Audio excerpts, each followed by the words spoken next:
നമസ്കാരം. എല്ലാവർക്കും ഷാവിഷിൻ്റെയും മൊയ്തീൻ ഷായുടെയും അഭിനന്ദനങ്ങളും ആശംസകളും. ബഹുമാന്യരെ, ആദ്യമായിട്ട് എന്നെക്കുറിച്ച് 2 വാക്ക്. ഈ പലരും ചോദിക്കുന്നുണ്ട്, എന്താണ് ഇത്ര ക്ഷീണം, അസുഖമല്ലോ എന്നൊക്കെ. ആദ്യത്തേക്കാൾ കുറച്ച് വെയിറ്റ് ഭാരം കുറച്ചുകൊണ്ട് സത്യമാണ്. നിങ്ങളൊരു കാര്യം മനസ്സിലാക്കണം. ഒരു മനുഷ്യൻ വരുന്ന രോഗങ്ങൾ 2 കാരണം കൊണ്ടാണ്. ഒന്ന് ആവശ്യത്തിൽ ഭക്ഷണം കഴിക്കാത്തതുകൊണ്ടും, ഒന്ന് ആവശ്യമധികം ഭക്ഷണം കഴിക്കുന്നുണ്ടും. ആവശ്യമധികം ഭക്ഷണം കഴിക്കാനാണ് കൂടുതൽ ആപത്ത്. ആവശ്യത്തിന് ഭക്ഷണം കിട്ടിയില്ലെങ്കിൽ ആ ഭക്ഷണം കഴിച്ച പ്രശ്നം തീർക്കാം, അത് ശ്രദ്ധിക്കണം. മറ്റൊന്ന്, നമ്മുടെ പൊക്കത്തിനനുസരിച്ചുള്ള വെയിറ്റ് പാടുള്ളൂ. ഇപ്പോൾ ഉദാഹരണം, ഞാൻ 170 സെൻറ്റിമീറ്റർ, 5 അടി 8 ഇഞ്ച്, 50 15 120 സെൻറ്റിമീറ്റർ. അപ്പോൾ എൻ്റെ വെയിറ്റ് എന്ന് പറയുന്നത് അതിൽ 100 കുറച്ചാൽ കിട്ടുന്നത് 70 കിലോ ആണ്. 70 കിലോ വെയിറ്റൊക്കെ പറഞ്ഞാൽ അത് ഈ സിനിമ, ഈ ലോകസുന്ദരിമാരെയോ അല്ലെങ്കിൽ അങ്ങനെയുള്ളവർക്കാണ്, സാധാരണക്കാൻ പറ്റില്ല. അപ്പോൾ 70 80 വരെ ആകാം. 80 മുകളിൽ പോയ പൊണ്ണത്തടിയാവും.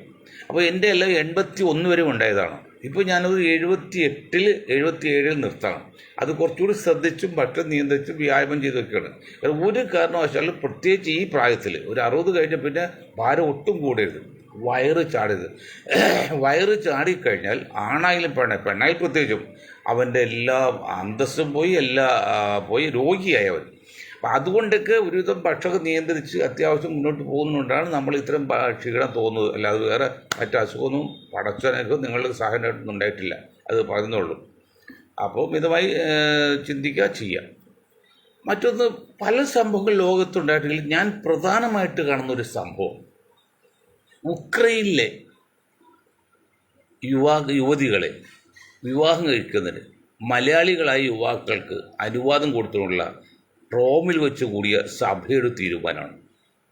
അപ്പോൾ നമ്മൾ വിചാരിക്കും, എന്താ കാര്യം, വിവാഹം കഴിക്കുന്നു, അത് ലോക സഹജമല്ലേ. അതൊക്കെ എത്രയോ ഗൗരവമുള്ള കാര്യങ്ങൾ ലോകത്തുണ്ട്, ഇന്ത്യയിലുണ്ട്, കേരളത്തിലുണ്ട്. പക്ഷെ അങ്ങനെയല്ല. എന്തുകൊണ്ട് ആ സാഹചര്യം ഉണ്ടായി? അതായത് ലോകത്ത് അമേരിക്കൻ പ്രസിഡന്റ് 90, റഷ്യൻ പ്രസിഡന്റ് 90 വയസ്സ് കൈ 2 വൃദ്ധ ബുദ്ധി മണ്ട ശിരോമണികൾക്ക് അവർ ആധിപത്യം നിർത്താൻ വേണ്ടി യുദ്ധം ഉണ്ടാക്കി ചെറുപ്പക്കാരായ ആണുങ്ങളെല്ലാം കൊന്നുകളഞ്ഞു. പട്ടാൾക്കാരതിന് 30-40 വയസ്സുള്ളൂ, അത് ഞാൻ പിടിച്ചു പോരണമല്ലോ. അപ്പോൾ ഈ 40 വയസ്സിൽ താഴെയുള്ള 1000-10,000 പുരുഷന്മാരെ ഉക്രൈനിലും റഷ്യയിലും ഇസ്രായേലിലും മറ്റ് ഗസയിലൊക്കെ കൊന്നുകളഞ്ഞു. ഈ 2 വയസ്സന്മാരുടെ അത്യാഗ്രഹം നിറവേറാൻ വേണ്ടി വല്ല കാര്യം. ഉക്രൈൻ 2 പോരെ കത്തോലിക്കർ തന്നെ, ആ രാജ്യം നശിപ്പിച്ച വല്ല കാര്യമുണ്ടോ? അങ്ങനെ ആണുങ്ങളെ കൊന്നു കഴിഞ്ഞപ്പോഴേ ആണുങ്ങളില്ല, വിവാഹം കഴിക്കണ്ടേ, വംശം നിലനിൽക്കണ്ടേ, അപ്പോഴുള്ള തീരുമാനം.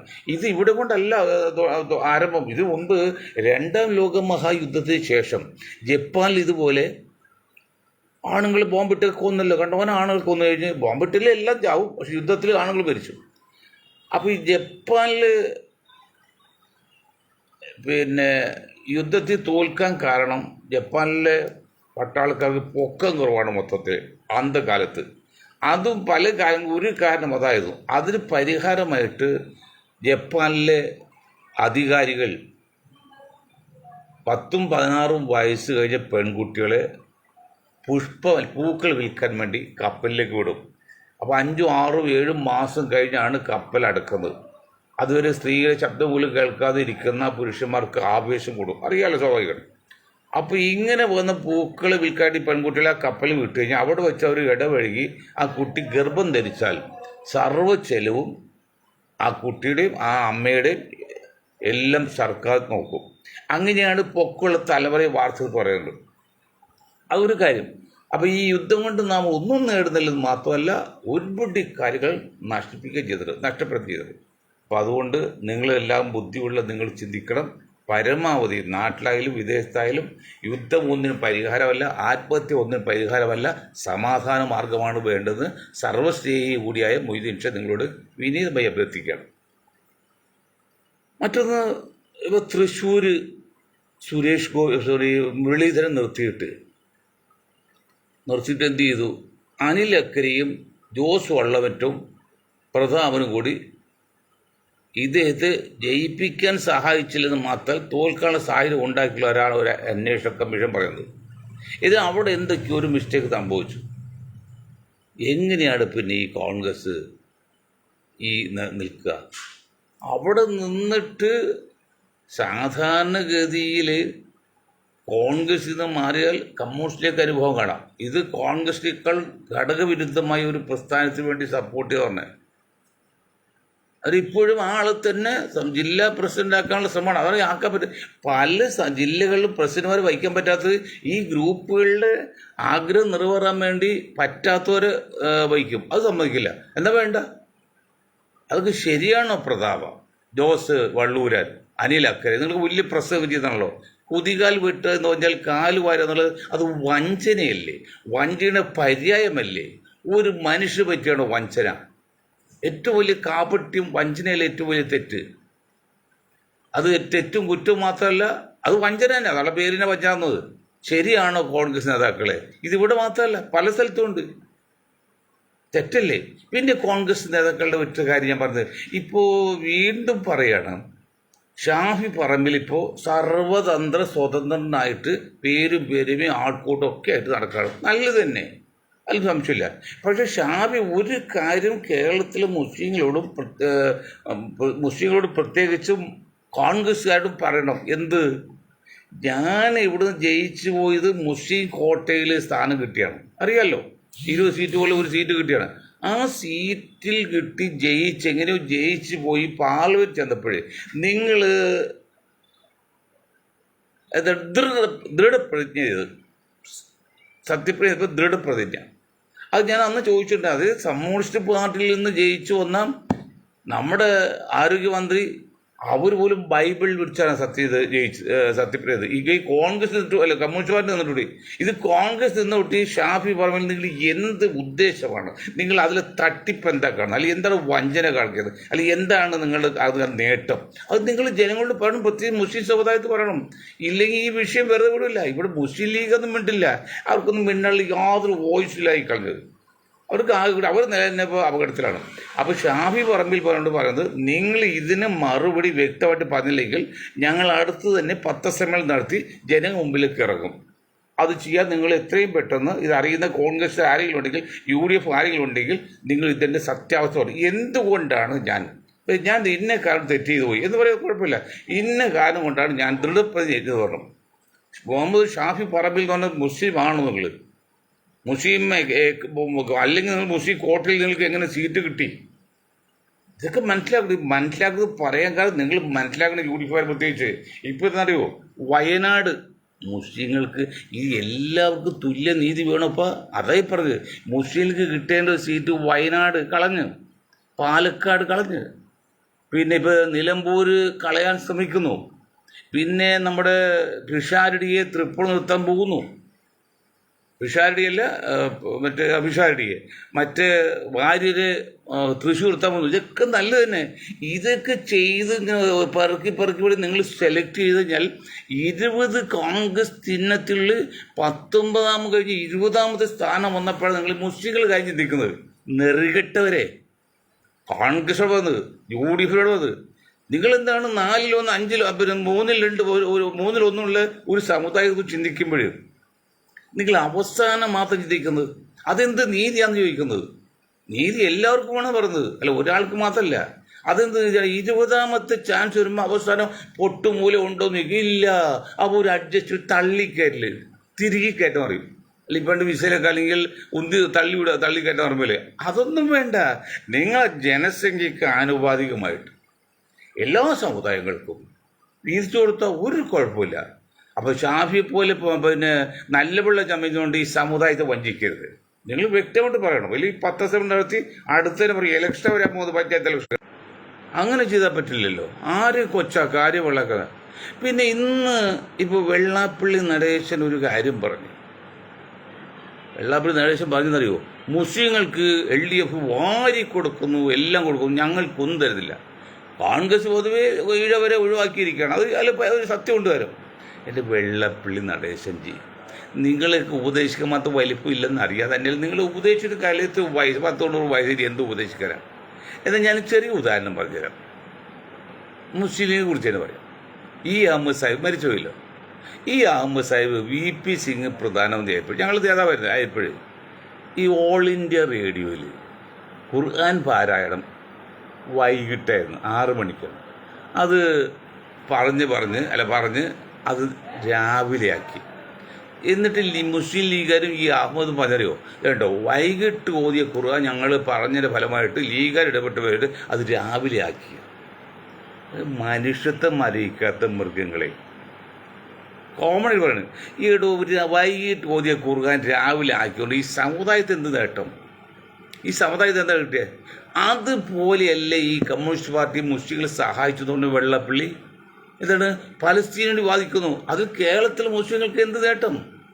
അല്ലെങ്കിൽ പിന്നെ മെമ്പർഷിപ്പ് പൗരത്വ വിഷയത്തിൽ ഇതൊക്കെ ഓരോ സാമ്രാജ്യത്വ വിരുദ്ധ പ്രസ്ഥാന നിലയിൽ കമ്മ്യൂണിസ്റ്റ് പാർട്ടികളുടെ ഉത്തരവാദിത്തമാണെന്ന്. അത് മുസ്ലിങ്ങളെ സഹായിക്കുന്നില്ല.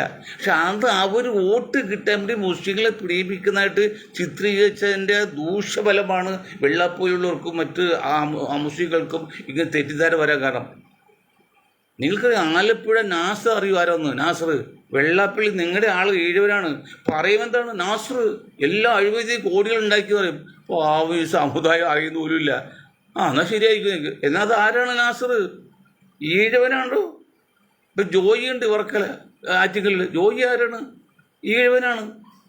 അങ്ങനെ ഓരോരുത്തരും ചെയ്യാണ്. എന്നിട്ട് ഈ മുസ്ലിം ഇപ്പോൾ ഒരു മഹാസമാധി, ഇതൊക്കെ ഇങ്ങനെ പറയാതിരിക്കും, നിർത്തിയാണ് പിണങ്ങരുത്. മഹാസമാധി നടന്നല്ലോ മറ്റേ അവിടെ കണ്ട് നെയ്യാറ്റിൻകര കണ്ട്. അതും കുറ്റം മുസ്ലിങ്ങൾക്ക്.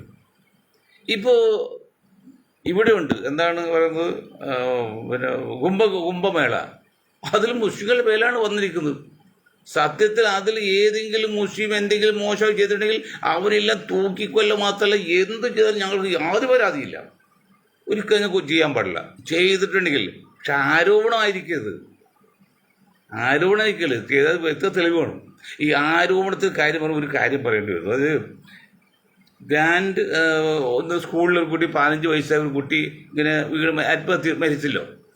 അതേക്കുറിച്ച് സംസാരിച്ചപ്പോൾ അതിൻ്റെ പ്രിൻസിപ്പൾ എന്ന് പറയുന്ന അല്ലെങ്കിൽ MD എന്ന് പറയുന്ന ഉന്നത കുല ജാതി എന്ന് പറയുന്ന ഉന്നത ഉദ്യോഗസ്ഥന്മാരാണ്. ആരോടും അതിൻ്റെ പേരിൽ നമുക്ക് നടപടി എടുക്കാൻ പറ്റില്ല.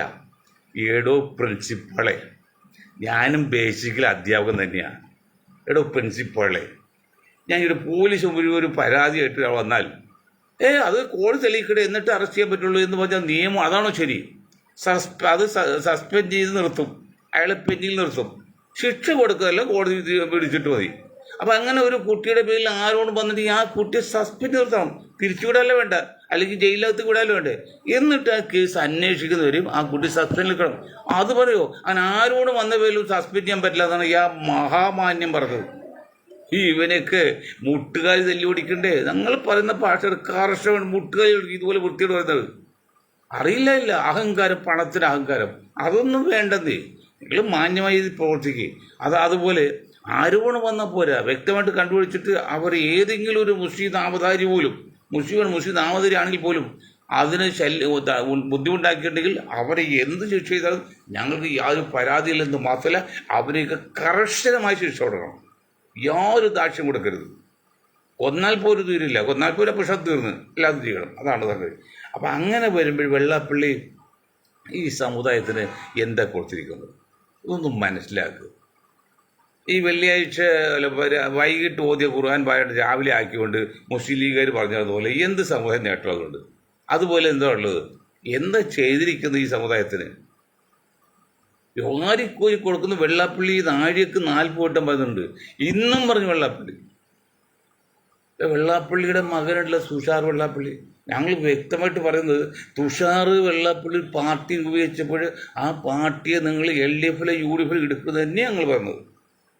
അത് BJP പറഞ്ഞു വിട്ടൊരു പേരാണ് കേരളത്തിൽ BJP ഒരു ചെറിയൊരു അനക്കം വന്നത്. അല്ല, പഴയ BJP ഇല്ല, 8% 20 വന്നതിൽ ഒരു പ്രധാന കാരണം അത് തന്നെയാണ്. പക്ഷേ അതിനിടയ്ക്ക് ഇദ്ദേഹം ഒരു വലിയ മണ്ടത്തരം പറഞ്ഞു. സുരേഷ് ഗോപിയെ പോലെയാണ് മണ്ടനാണല്ലോ ഈ തുഷാറൊക്കെ. എനിക്ക് MP സ്ഥാനവും മന്ത്രിസ്ഥാനവും തന്നാണ് ഞാൻ തിരക്കാരൻ വേണ്ട വെച്ചത്. എന്താ പറഞ്ഞത്? ഇത് ആരുടെ മുമ്പിൽ പറഞ്ഞത്?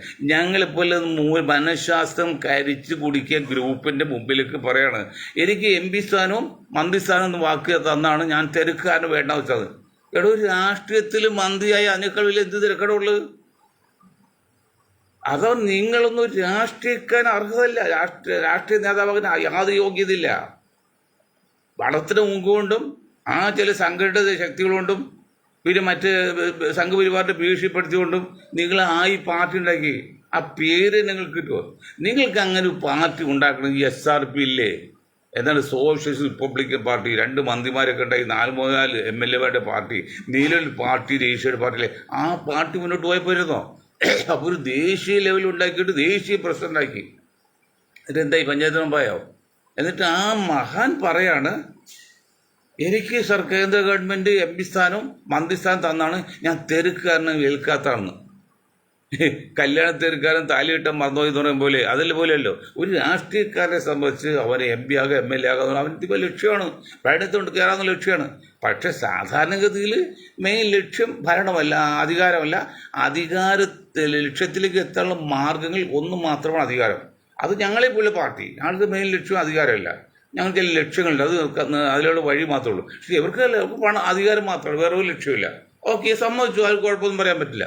എന്നിട്ട് പറഞ്ഞാണല്ലോ ഇതുപോലെ ഇറസ്പോൺസിബിൾ, നിരുത്തരവാദിത്വപരമായിട്ട് പറയുന്ന ഈ രാഷ്ട്രീയ നേതാക്കൾക്ക് നമ്മൾ എങ്ങനെ പിന്നീട് അനുകരിക്കും?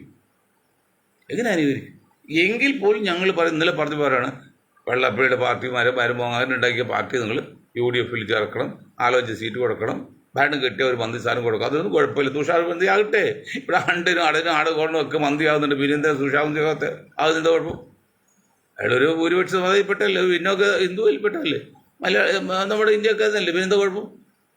അതൊന്നും കുഴപ്പമില്ല. പക്ഷേ ഇപ്പോഴും നിങ്ങൾ കോൺഗ്രസ് ശ്രദ്ധിക്കുന്നത് വീണ്ടും ഞങ്ങളുടെ അടുത്ത് 100 ഇങ്ങനെ പരാതിയിൽ വരുന്നതിൻ്റെ ഫലമായിട്ട് ഞങ്ങൾ പറഞ്ഞത് കൂടെ കിടക്കുന്നതിന് രാപ്പിന് അറിയുള്ളൂ എന്ന് പറയും. നമ്മൾ ജനങ്ങളുടെ ഇടയിലേക്ക് കയറി ചെല്ലുമ്പോഴേ അവർ വികാരം പറയുള്ളൂ. അത് നിങ്ങൾ പോയി പ്രസംഗിച്ച് വരുമ്പോൾ അവിടെ ഒന്നും പറയുന്നുമില്ല. അപ്പോൾ ഒരു ഭാര്യ ഭർത്താവിനടുത്ത് പരാതി കൊണ്ടെന്താണ്, അവർക്ക് വിശ്വാസമുണ്ട് ഭർത്താവിനോട്, അതാണ്. അതുപോലെ ഈ ആൾക്കാരെല്ലാം ഞങ്ങളുടെ സംഘടനയോട് ഇതിനോട് പറയാൻ കാരണം അവർക്ക് വിശ്വാസമുണ്ട്. എന്താണ് വിശ്വാസം? മൊയ്തീൻ ഷായും ഗ്രൂപ്പും അധികാരത്തിൽ നടക്കുന്ന ആൾക്കാരല്ല, എങ്ങനെയും പണം ഉണ്ടാക്കുന്ന നടക്കുന്ന ആൾക്കാരാണ്, അവർ ബോധ്യമുണ്ട്. അതാണ് സത്യം പറയുന്നത്, അത് സത്യമാണത്. അങ്ങനെ വരുമ്പോൾ എന്താ ചെയ്യുന്നത്? ഇപ്പം ഞാൻ പറഞ്ഞില്ലേ, നിങ്ങൾ മുരളീധരനെ കൊണ്ടുവന്ന് നോക്കി നിലമ്പൂർ, ഓക്കെ, വിഷാരിനെ കൊണ്ടുവന്ന് നോക്കുന്നു, പിന്നെ വാര് കൊണ്ടുവന്ന് നോക്കുന്നു. ഇതൊക്കെ കൊണ്ടുവന്ന് നോക്കുന്നത് ഒരു മുസ്ലിം കൊണ്ടുവന്നാലും 3 ജനങ്ങളുള്ളതല്ലേ, ഒരു പേര് നിങ്ങൾ പറയുന്നുണ്ടോ? അത് വയനാട് അത് കൊടുത്ത്, വയനാട് സോണിയാഗാന്ധിക്ക് രാഹുൽ കൊടുത്ത്, പ്രിയങ്ക കൊടുത്ത്, ഓക്കെ, നിലമ്പൂർ ഇപ്പോൾ കൊടുക്കാൻ പോകുന്നു. ഒരു കാര്യം ഞാൻ ചോദിക്കട്ടെ, ലക്ഷ്യമുണ്ട് ചോദിക്കാൻ. കാരണം ഇതൊക്കെ എൻ്റെ വായിൽ നിന്ന് വരുന്ന എനിക്ക് വിഷമം. ഞാൻ സർവസ്വീ അറിയപ്പെടുന്ന ആൾക്ക് പറയാൻ ലക്ഷ്യമുണ്ട്. പക്ഷെ പറഞ്ഞില്ലെങ്കിലോ, ഇവിടെ മറ്റ് ഏതെങ്കിലും ജില്ലകളിൽ ഈ മുസ്ലിം സമുദായത്തിന് വേണ്ടി ഇവിടെ സംസാരിക്കുന്ന ആളില്ലാത്തതിൻ്റെ പേരിൽ മാത്രമാണ് തിരക്കാണെങ്കിലും മറ്റ് വിഷയങ്ങളുണ്ടെങ്കിൽ ഞാൻ പറയുന്നത്. അതുകൊണ്ട് എന്നെ വർഗീയവാദി അല്ലെങ്കിൽ ജാതി കോമ ചിന്തിക്കരുത്. ഇവിടെ ഭൂരിപക്ഷ സമുദായം ഉള്ള സ്ഥലത്താണ് കളക്ടർ ആണെങ്കിലും SP ആണെങ്കിലും വയ്ക്കുന്നത്. ഇടുക്കി എടുക്കുക, കോട്ടയം എടുക്കുക, തിരുവനന്തപുരം എടുക്കുക, മറ്റെല്ലാം എടുക്കുക, അവിടെ എല്ലാം മുസ്ലിം ഭൂരിപക്ഷമല്ല. പക്ഷെ അവിടെ എല്ലാം അയക്കണം ആ സമുദായം. മലപ്പുറം മുസ്ലിം ഭൂരിപക്ഷമാണ്, അവിടെ ഒരു ജില്ലാ കളക്ടർ മുസ്ലിം ആകാൻ പാടില്ല, ഒരു പോലീസ് ഓഫീസർ മുസ്ലിം ആകാൻ പാടില്ല. ഒരു സമയത്ത് ഒന്നും എനിക്കറിയില്ല, മൊത്തത്തിലെ കാര്യമൊന്നും. ഇപ്പോൾ മലപ്പുറം ജില്ല എടുത്ത് അവിടെ ജോയി ആക്കണം, മലപ്പുറം DCC പ്രസിഡന്റായിട്ട് ഒരു മുസ്ലിം ആക്കാൻ പറ്റില്ല. അത് 2 കാര്യം, ഒന്ന് മുസ്ലിം ലീഗിൻ്റെ കാലുപാലുണ്ട്, അവർ പറയോ ഞങ്ങൾ മുസ്ലിങ്ങൾ വയ്ക്കില്ല കേട്ടോ, അതുപോലെ തട്ടിപ്പോയിട്ട കാര്യം. എന്നാൽ അത് മനസ്സിലാക്കി കോൺഗ്രസ് ചെയ്യണം. എന്ത് ചെയ്യണം? കാരണം ഇവിടെ EMS പറഞ്ഞെന്നറിയോ, ഇമ്പിച്ചുവായി മന്ത്രിസഭയിലെടുത്ത്. എന്താ കാരണം? ലീഗിൽ നിന്നാൽ മാത്രമേ മന്ത്രിയാകാൻ പറ്റുള്ളൂ. വന്നാൽ ഈ ബുദ്ധിയുള്ളവർ പണം എടുക്കുക, ലീഗിലേക്ക് പോകും. അപ്പം അത് കണ്ടത്. പക്ഷേ അങ്ങനെ ലീഗിൽ നിന്നില്ലെങ്കിലും മന്ത്രിയാകാമെന്ന് സമുദായത്തിന് ഒരു ഉറപ്പ് കിട്ടിയാലല്ലേ ലീഗിൽ നിൽക്കാതെ പുറത്തു വരുള്ളൂ. അതാണ് EMS. അക്കാര്യത്തിൽ EMS വലിയ ബുദ്ധിമാനായിരുന്നു.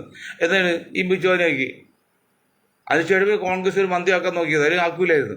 അപ്പം ഇങ്ങനെയൊക്കെ വരുമ്പോൾ ഈ ലീഗിൻ്റെ ഈ അങ്ങനെയുള്ള കടുംപിടുത്തമൊക്കെ ഉണ്ടെങ്കിൽ നിങ്ങൾ കോൺഗ്രസ് ചെയ്യരുത്. നോ, അത് മലപ്പുറം മുസ്ലിം ഭൂരിപക്ഷം മേലാവൂർ ജില്ലാ പ്രസിഡന്റായിട്ട് മുസ്ലിം തന്നെ വരണം, ഇടുക്കിയിൽ ക്രിസ്ത്യൻ വരണം, ട്രിവാൻഡ്രത്ത് വരണം, കോട്ടയത്ത് വരണം, എങ്കിൽ പിന്നെ എന്തുകൊണ്ട് മലപ്പുറത്ത് ഒന്നുകൂടെ? ഇതൊക്കെയാണ് നോക്കണം, ആൾക്കിതൊക്കെ ചിന്തിക്കണമെന്ന്. നിങ്ങൾ എവിടെയാണ് നിങ്ങൾ വോട്ട് തപ്പണത്? ഇപ്പോൾ വെള്ളാപ്പള്ളി പറഞ്ഞു, ഞാൻ ഒരു കാര്യം ഞാൻ പറയട്ടെ, വെള്ളാപ്പള്ളി പറഞ്ഞു ഇടതുപക്ഷം ഈഴവനെ പറ്റിക്കുന്നു, മുസ്ലിങ്ങൾക്ക് പാമിക്ക് കൊടുക്കും. അത് ഞാനിപ്പോൾ പറഞ്ഞ് മനസ്സിലാക്കിയല്ലോ. ഇനിക്ക് യു ഡി എഫ് ഈഴവനെ പറ്റിക്കല്ല, ഈഴവന് വേണ്ടത് അംഗീകാരം കൊടുക്കുന്നതല്ല, സത്യമാണത്. പക്ഷെ എങ്ങനെ കൊടുക്കും? ഈഴവന്മാരിലുള്ള പോലെ 80% വോട്ട് ചെയ്യുന്നതും LDFനാണ്. ബാക്കിയുള്ള 20% ഈഴവർ മാത്രം പറയുക 20%, മൊത്തം പറയുമ്പോൾ 2% ഉള്ളൂ, 2% കിട്ടുള്ളൂ. ആ 2% പിന്നെ UDFനും കിട്ടുന്നത്, പിന്നെ മറ്റൊരു കിട്ടുന്നത്. അപ്പോൾ പിന്നെ എങ്ങനെ ഈ 2% വോട്ടുള്ള ഈഴവർക്ക് കൊണ്ട് 10-30 സീറ്റ് കൊടുത്തു കഴിഞ്ഞാൽ എങ്ങനെ ജയിക്കും? ബീഹാറിൽ കണ്ടുപോലെ ജയിക്കും. ബീഹാറിൽ 100 സീറ്റ് കോൺഗ്രസ് ചോദിച്ചു കൊടുത്തു, പക്ഷെ 20 ജയിച്ചുള്ളൂ, 4-ൽ 3 പോയില്ലേ. ആ സ്ഥാനത്ത് അവിടെ ഒരു 50 സീറ്റിൽ വാങ്ങി, 50-60 സീറ്റിൽ വാങ്ങിയിട്ട് ബാക്കിയുള്ള 40 സീറ്റും നമ്മുടെ ലാലുവിൻ്റെ പാർട്ടിയിൽ നിന്ന് മത്സരിച്ച് ജയിച്ചതിന് വോട്ട് കിട്ടിയേനെ, ഭരിക്കായിരുന്നു ബീഹാർ. അതുപോലെ പറഞ്ഞത് നമുക്ക് അന്ധമായ വിരോധം മറ്റു കാര്യമില്ല, അന്ധമായ സ്നേഹം കാണിക്കാറില്ല. വോട്ടിൻ്റെ ഘടന നോക്കണം. ജനാധിപത്യത്തിൽ പവർ എന്നത് വോട്ടാണ്. ഒരാൾക്ക് ഒരു വോട്ടേ ഉള്ളൂ, ഏത് വലിയ കോടീശ്വരനായാലും. അങ്ങനെ ഒരു വോട്ടിൻ്റെ എണ്ണം നോക്കും. ഇത് കോൺഗ്രസ് നോക്കുന്നില്ല. ഞാൻ ഇന്നലെ പറഞ്ഞില്ല, എന്തുകൊണ്ട് ഗുരുവായൂർ ഉൾപ്പെടെ ഈ സ്ഥലത്തെല്ലാം ലീഗിൻ്റെ സ്ഥാനാർത്ഥി തോറ്റുപോയത് 2 ടേമായിട്ട്. അറബിക് സർവകലാശാല വിഷയം തന്നെയാണ്. ഇതേവരെ കോൺഗ്രസ് ലീഗുകാർക്ക് മനസ്സിലായിട്ടുണ്ടോ? ലീഗുകാർക്ക് മനസ്സിലാകുന്നുണ്ടോ? എന്തുകൊണ്ടാണ് അറബിക് സർവകലാശാല എന്തുകൊണ്ട് തുടങ്ങിയില്ല, അതിന് എന്തുകൊണ്ട് എതിർത്തു എന്നുള്ളത് നിങ്ങളതിന് ഉത്തരം പറയാതെ ഇത് എന്താണെന്ന് ചിന്തിക്കാത്തത്.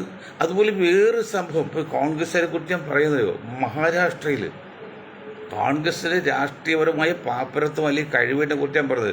മഹാരാഷ്ട്രയിൽ ഒറ്റ ബിൽഡിങ്ങിൽ 7000 വോട്ട്, മൊത്തത്തിൽ 70 ലക്ഷം വോട്ട് കൂടി, മൊത്തം വോട്ടർമാർ 70 ലക്ഷം വോട്ട് കൂടി. 70 ലക്ഷമാണ്, 7000 അല്ല, 7 അല്ല, 70 അല്ല, 70 അല്ല, 7000 അല്ല, 70,000 അല്ല, 7 ലക്ഷം അല്ല, 70 ലക്ഷം വോട്ട് കൂടി.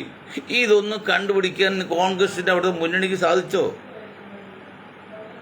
വല്ല പുറത്തുനിന്ന് ആളുകൾ കണ്ടുപിടിച്ചുകൊണ്ട് അറിയുന്നത് ഇത് കൊണ്ടെന്ന്. 70 ലക്ഷമൊക്കെ കൃത്രിമ വോട്ട്, കള്ള വോട്ടുണ്ടായി അത് ചെയ്യാനും സാഹചര്യമുണ്ട്. അങ്ങനെയുള്ള ഭരണം കിട്ടി. ഇപ്പം അവിടെ ഏതാണ്ട് സംഗതി പൊളിച്ചെടുത്ത് വരാൻ പോവാണ്.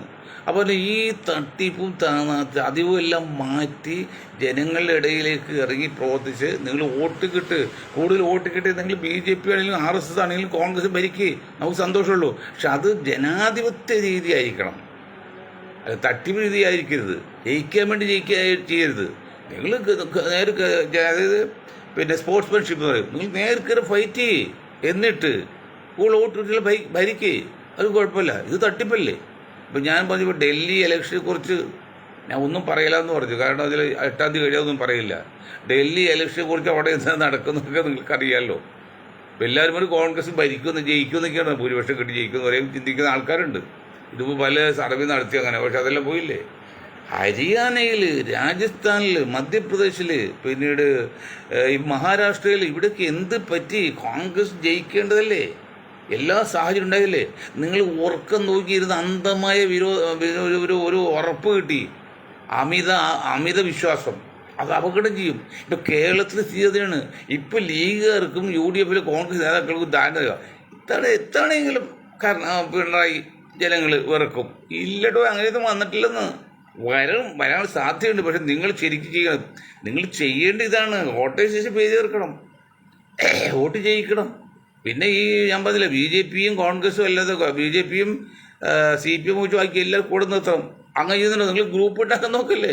എൻ്റെ ഗ്രൂപ്പ് വേണം ചിന്തിക്കാമല്ലേ? നിങ്ങൾ അധികാരത്തിൽ കയറാനല്ല നോക്കുന്നല്ലോ.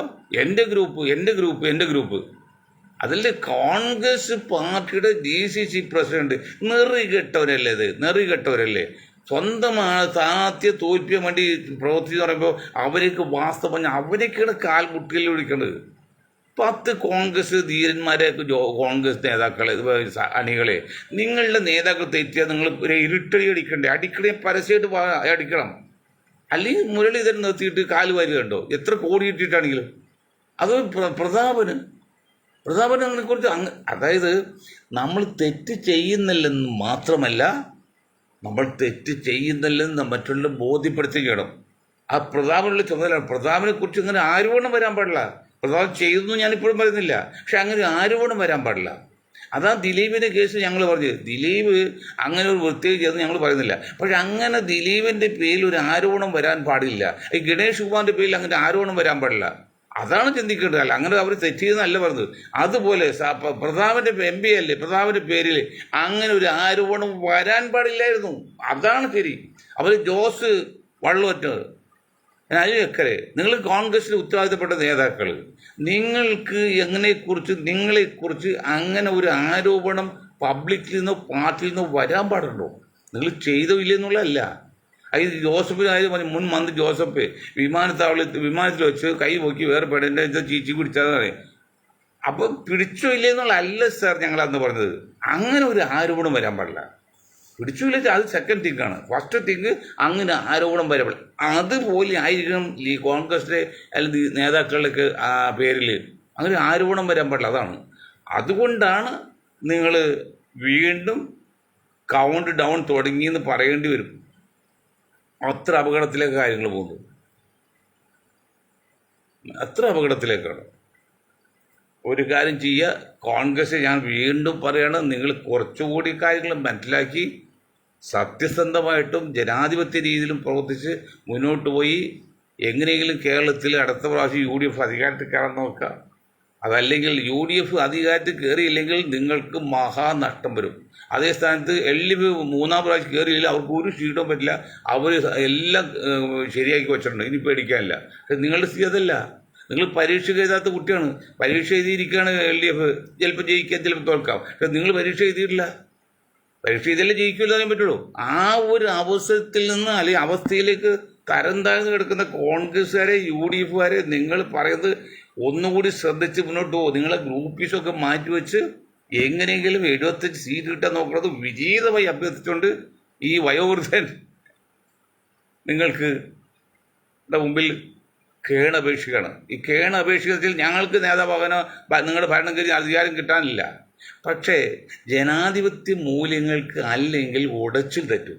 ആ ഉടച്ചിൽ തെറ്റിയത് അപകടമാണ്, പ്രത്യേകിച്ച് പിന്നോക്ക ദളിത് ന്യൂനപക്ഷങ്ങൾ. അതുകൊണ്ട് കൂടിയാണ് നിങ്ങളോട് പറയുന്നത്, നിങ്ങളൊന്ന് ശ്രദ്ധിക്കുക, അവസരത്ത് ഉയർന്നു വരൂ എന്ന് പറഞ്ഞുകൊണ്ട് ഞാൻ നിർത്താൻ നിൽക്കൂരായി. നന്ദി. ജയ് ഹിന്ദ്.